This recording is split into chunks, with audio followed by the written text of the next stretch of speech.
په شمال زون کې د 209 الفت قلردو ویان وایي چې نن یې د 250 تنو لپاره روژه ماتی چمتو کړی دی او د ښار په بېلابېلو برخو کې به یې پر بېوزلو ناروغانو او یاد ښار ته په راتلونکو مسافرو وویشي.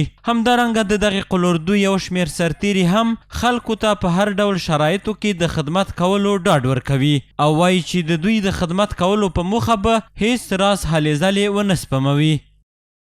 200 کسانو لپاره موږ آمادګي نیولې ده چې په هغې کې ځینې هغه مسافر هیوادوال چې شمال زون ته بیا خاصتا بلخ ولایت ته تشریف راوړي په لارو کې به هغوی ته روژه ماتې ورکوو. همدا شان زموږ هغه بیچاره مظلوم هیوادوال چې په شفخانه کې شتون لري پایواز دي او د افطاري لپاره داسې مناسب ترتیب نه لري.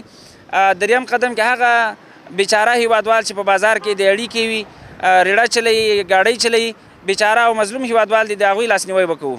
الحمدلله د خپل هیوادوالو ته دا ډاډ او اطمینان ورکوم چې ان شاء الله تعالی موږ په خپل ځان باندې شپه او ورځ یوه کوو. ان شاء الله تعالی د دوی خدمت به کوو ان شاء الله تعالی.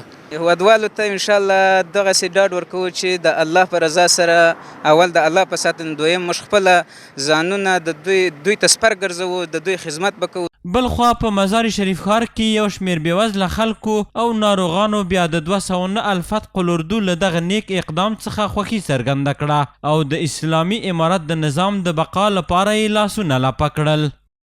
دایم دې وي افغانستان دې همیشه کامیابه وي. خدای پاک دې تاسې ته هم خیر درکړي چې دلته راغلی د موږ مریضانو احوال پرسی تاسې واخیستل ده. موږ ډېر په تاسې باندې خوشحاله شو. اردوی محترم آمدن اینجا از ما مریضای ما دیدار کردن با ما همدردی کردن بسیار ما را خوشحال کردن. ما هم دانستیم که ما حکومت اسلامی داریم غمخوار داریم.